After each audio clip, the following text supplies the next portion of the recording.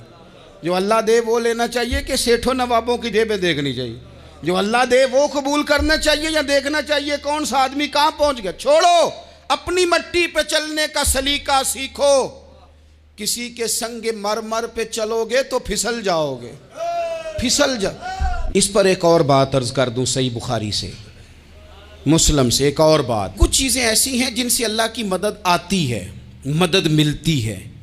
ایک چیز ان میں سے ایسی ہے جس سے بہت مدد نازل ہوتی، وہ ہے کہ جب رب آپ کو دے نا تو پھر آپ بھی اس کے رستے میں دیں، پھر مدد آتی ہے، پھر اور آتا ہے۔ بخاری مسلم میں حدیث ہے، یہ زیادہ ہی توجہ طلب امر ہے، اس پر آپ غور کریں گے۔ حضرت ابو ہریرہ فرماتے ہیں کہ نبی پاک علیہ السلام نے فرمایا ایک شخص نے بادلوں کے اندر سے آواز سنی کہ فلاں آدمی کا کھیت اور باغ خشک ہو گیا ہے، وہاں برسو اور اس کے کھیت کو سیراب کرو۔ وہ بڑا حیران ہوا کہ بادل سے آواز آ رہی۔ پھر اس نے دیکھا کہ ایک پہاڑی پر بارش ہوئی، وہ بادل وہاں برسا، پھر نالیوں سے ہوتا ہوا پانی ایک طرف چلا تو جس نے آواز سنی تھی حضور بیان کر رہے ہیں، وہ بھی پیچھے پیچھے چلا کہ پانی کدھر جا رہا ہے۔ اس نے جا کے دیکھا کہ ایک مقام پہ ایک باغ کو وہ پانی لگ رہا ہے اور ایک آدمی وہ پانی لگا رہا ہے۔ اس نے اس سے پوچھا تیرا نام کیا ہے؟ اس نے کہا کیوں؟ کہنے لگا بتا نا۔ اس نے نام بتایا تو کہنے لگا یہی تو وہ نام ہے جو میں نے بادلوں کے اندر سے سنا ہے کہ فلاں کے کھیت کو پانی دے دو۔ اس نے کہا یار تو کیا عمل کرتا ہے کہ اسپیشل تیرے لیے بارش برسے؟ یہ بخاری پڑھ رہا ہوں، سیاستہ سے حدیث عرض کر رہا ہوں۔ اس سے پوچھا تو کیا کام کرتا ہے کہ جناب اللہ تبارک و تعالیٰ کا حکم کرم آیا کہ خاص تیرے لیے پانی برسے اور تیرے کھیت کو سیراب کرے؟ تو اس نے کہا چھوٹا ذمہ دار ہوں، پر جب فصل اگتی ہے تو 3 حصے کرتا ہوں، ایک حصہ اپنے بال بچوں پہ بہن بھائیوں پہ خرچ کرتا ہوں، ایک حصہ پورا، اور ایک حصہ دوبارہ کاشتکاری پہ لگاتا ہوں، اور تیسرا حصہ خالص میں نے مسکینوں، یتیموں اور غریبوں کے لیے رکھا ہوا ہے۔ وہ جو تیسرا حصہ اللہ کرے آپ سمجھیں، وہ رب کے بندوں پہ تیسرا حصہ خرچ کرتا ہے نا، تو کریم مالک نے فرمایا جہاں سے غریب کا حصہ جاتا ہے وہ کھیت خشک نہیں رہنا چاہیے، وہ جہاں سے مسکین روٹی کھاتے ہیں وہ خشک نہ رہے، جہاں سے یتیموں کو کچھ آتا ہے کہیں اس کی فصل رہ نہ جائے۔ میں اور آپ بھی اگر اپنے مال میں مسکینوں، یتیموں، غریبوں کے حصے رکھ لیں گے تو فصلیں خشک نہیں رہیں گی، ان کے اندر تازگی آئے گی، نور آئے گا، کرم آئے گا، خاص کر خدا کی رحمت برسے گی۔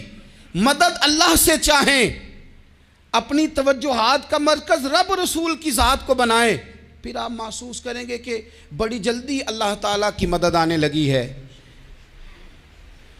کبھی آپ صرف کہہ دیں نا میرا رب میرے ساتھ ہے، اس لفظ میں اتنی طاقت ہے کہ دشمن ویسے زیر ہو جاتا ہے۔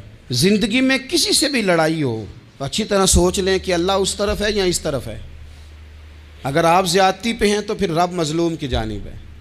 اگر اللہ کی مدد آپ کے ساتھ ہے تو دنیا کی کوئی طاقت آپ کو گرا نہیں سکتی، اور اگر آپ مظلوم کے مقابلے میں ظالم بن کے آپ کھڑے ہو گئے ہیں اور آپ نے رویہ وہ اختیار کیا ہے کہ جس میں مدد نہیں آئے گی، تو پھر یاد رکھ لیں کہ آپ کوئی بھی ہیں، کہاں بھی ہیں، آپ کمزور ہیں۔ طاقتور تھے ابتدائے اسلام میں، ظاہری طاقت تھی کفار مکہ کے پاس، وہ ڈنڈوں سے مارتے تھے غریبوں کو، ان کے ہاتھوں میں ڈنڈے تھے، پر خدائی طاقت ان مظلوموں کے ساتھ تھی۔ صاحب زرقانی نے لکھا ہے حضرت زنیرہ رضی اللہ تعالیٰ عنہ ایک لونڈی ہیں، غریب ہیں، ماڑے دا کی کام محمد ناس جانا یا رونا، غریب سادی بی بی اور لونڈی کنیزہ، ایک مشرک کی کنیزہ تھی، انہوں نے کلمہ پڑھ لیا، وہ ڈنڈوں سے مارتا، دروں سے مارتا، تکلیف دیتا۔ حضرت زنیرہ رضی اللہ تعالیٰ عنہ کو اتنا مارا، اتنا مارا۔ اب آپ ایک اور پہلو پر بھی غور کریں، مار بھی پڑ رہی ہے پر خدا ادھر ہی ہے، اللہ کی مدد ادھر ہی ہے۔ رب کہتا ہے کہ پہلے تو صبر کرنا، ان اللہ مع الصابرین، تو صبر کرے گا تو پھر رب کی معیت ملے گی، ذرا ٹھہرنا، تو تھوڑا ڈٹنا۔ ان الذین قالوا ربنا اللہ ثم استقاموا تتنزل علیہم الملائکہ، تو کہے اللہ میرا رب ہے، پھر تو پہلے ڈٹ، پہلے تو نے ڈٹنا ہے۔ ثم استقاموا، جو ڈٹ گیا، تتنزل علیہم الملائکہ، ڈٹنے والے کے لیے مدد آتی، پہلے تھوڑا ٹھہرنا پڑتا ہے، پہلے تھوڑا صبر کرنا پڑتا ہے، حوصلہ کرنا پڑتا ہے، اس کے بعد مدد آتی۔ مار پڑ رہی ہے، مارا جا رہا ہے حضرت زنیرہ کو، ان کا مالک جو ہے ظاہری آقا وہ مار رہا ہے، یہ کنیزہ ہے، اتنا مارا اتنا مارا، ان کی بینائی چلی گئی، نظر آنا بند ہو گیا۔ ابو جہل آیا اور کہنے لگا زنیرہ دیکھا نا ہمارے بت تیری آنکھیں لے گئے، معاذ اللہ، لات و منات ہمارے بتوں نے تجھے اندھا کر دیا۔ اب ایسا نہیں ہے کہ بی بی روتی جا رہی ہے، روتی جا رہی ہے، مایوسی مایوسی، معاذ اللہ، پریشانی، غریبی بڑی ہے، پوچھنے والا کوئی نہیں، یہ باتیں نہیں۔ کیا جملے ہیں خاتون کے، کیا لفظ ہیں۔ ابو جہل نے تنزیہ کہا، معاذ اللہ، کہنے لگا دیکھا نا ہمارے بتوں نے تجھے اندھا کر دیا۔ تو جناب زنیرہ آنکھوں کی بینائی گئی ہے، رات کو گئی ہے، دکھ ابھی تازہ ہے، لیکن اللہ پہ جو توکل ہے، اپنے مالک سے جو رشتہ ہے، وہ اتنا مضبوط ہے، اتنا طاقتور ہے، اس میں اتنی گہرائی ہے کہ حضرت زنیرہ بول کے نا اتنی قوت سے بولی، اتنی طاقت سے بولی کہ پورے کفر پر لرزہ طاری ہو گیا۔ فرمانے لگی تمہارے بتوں کی کیا اوقات ہے کہ وہ میری بینائی لے جائیں؟ یہ میری رب کی حکمت کا تقاضا ہے۔ جب تک اس نے چاہا زنیرہ دیکھتی رہی، اور جب اس نے چاہا زنیرہ کی آنکھوں کی بینائی چلی گئی، اور اگر وہ چاہے گا نا تو بینائی واپس بھی کر دے گا۔ اگر ہو ذوق یقین پیدا تو کٹ جاتی ہیں زنجیریں، اگر وہ چاہے گا تو بینائی آ بھی جائے گی۔ حضرت زنیرہ نے رات کو یہ لفظ کہے، ابو جہل اور سارے کفار ڈر کے سن کے چلے گئے۔ آپ اطمینان سے آ کے بستر پہ سوئی، جب سویرے اٹھی تو اللہ نے آنکھوں کی روشنی واپس کر دی تھی۔ آنکھوں کی اب چھڑی پکڑی ہے، بازاروں میں گھومتی ہیں، کہتی ہیں بلاؤ کدھر ہے تمہارے نات و منات، دیکھو میرے رب نے روشنی واپس کر دی۔ آ کر میرے ساتھ ادھر آ ستمگر ہنر آزمائیں، تو تیر آزما ہم جگر آزمائیں۔ بیمار لوگوں یاد رکھو، کہہ دیا ڈاکٹر نے کہ تو بڑا بیمار ہے، تو بڑا کمزور ہے، یہ ہو گیا وہ ہو گیا، تو ڈاکٹر اپنے علم کے مطابق بات کر رہا ہے، ہوگا تو وہ جو میرا رب چاہے گا۔ کمزور ہو جانا، پریشان ہو جانا، تکلیف میں آ جانا، پتہ نہیں بات ہو گئی ہے تو جانے کیا ہو جائے گا۔ اپنی زندگی کے اندر اپنے رب سے رشتہ مضبوط کریں، رسول کائنات سے رشتہ مضبوط کریں، اللہ والوں سے رشتہ مضبوط کریں۔ حضرت زنیرہ نے پیغام دیا کہ زندگی میں جو جینا چاہتے ہیں تو وہ رب کا نام لے کے جی سکتے ہیں، جو اپنی زندگی میں خوشیاں دیکھنا چاہتے ہیں تو رسول اللہ کے نام پر خوشیاں دیکھی جا سکتی ہیں۔ توکل کی بنیاد پر بندہ خوشیاں لے سکتا ہے، اور اگر انسان میں توکل نہیں ہے تو پھر وہ اس کالے جادو سے بھی ڈر رہا ہے، وہ نیلے سے بھی ڈر رہا ہے، وہ پیلے سے بھی ڈر رہا ہے، وہ فلانے سے بھی ڈر رہا ہے، وہ میرے خلاف فلانا رشتہ دار سازش کر رہا ہے تو ڈر رہا ہے، فلانا میرے بارے میں یہ کر رہا ہے تو ڈر رہا ہے، وہ پتہ نہیں دنیا ادھر ہو جائے گی تو کیا ہو جائے گا، اٹھ باندھ کمر کیوں ڈرتا ہے، پھر دیکھ خدا کیا کرتا ہے۔ تو اس ساری گفتگو کا نچوڑ آپ کو یہ عرض کیا ہے، سب سے پہلے تو یہ کہ میدانوں میں مدد بھی اللہ کی، رزق میں مدد بھی اللہ کی، فصلیں خشک ہوں تو مدد پھر بھی اللہ کرے، تو پھر ساری مدد، اور اگر انسان بیمار ہو تو پھر بھی مدد اللہ کی۔ تو اپنے اللہ کی جانب توجہ کو بڑھائیں، آپ اللہ سے مدد کے سوالی بنیں۔ ترمذی کی ایک حدیث ہے، میں آپ کو زندگی کا تجربہ بتاتا ہوں کہ جب میں بڑا پریشان ہوتا ہوں تو یہ والی روایت کھول لیتا ہوں، مزہ دیتی ہے۔ میرے نبی پاک علیہ السلام نے فرمایا اپنے دکھ سیٹھوں نوابوں کو نہ کہنا، مالداروں کا نہ کہنا، ورنہ اللہ تمہیں کبھی غنی نہیں کرے گا۔ فرمایا اپنے دکھ اپنے رب کی بارگاہ میں عرض کرنا، جلدی کرے یا دیر سے کرے اللہ تمہیں لوگوں سے بے نیاز کر دے گا، اللہ تمہیں غنی کر دے گا۔ رات کو بیٹھو نا اس کی بارگاہ میں، اسے دکھڑے سناؤ، چھوٹی چھوٹی باتیں، حضور نے فرمایا نمک بھی مانگو تو رب سے مانگو، چھوٹی چھوٹی بات سے شروع کرو نا۔ جب بندہ شروع کرتا ہے نا چھوٹی چھوٹی چیزیں تو بڑی ساری چیزیں یہ اس طرح ہوتا ہے جیسے بندہ رب سے گفتگو کر رہا ہے، مالک مجھے یہ چاہیے، مالک میں یہاں کمزور ہوں، اللہ میں یہاں پریشان ہوں۔ آپ یہ کر کے تو دیکھیں، لمبی لمبی دعائیں مانگ کے تو دیکھیں، اس کے حضور جوڑ کے تو دیکھیں، آپ دیکھیں گے راحت کتنی ہے، سکون کتنا ہے۔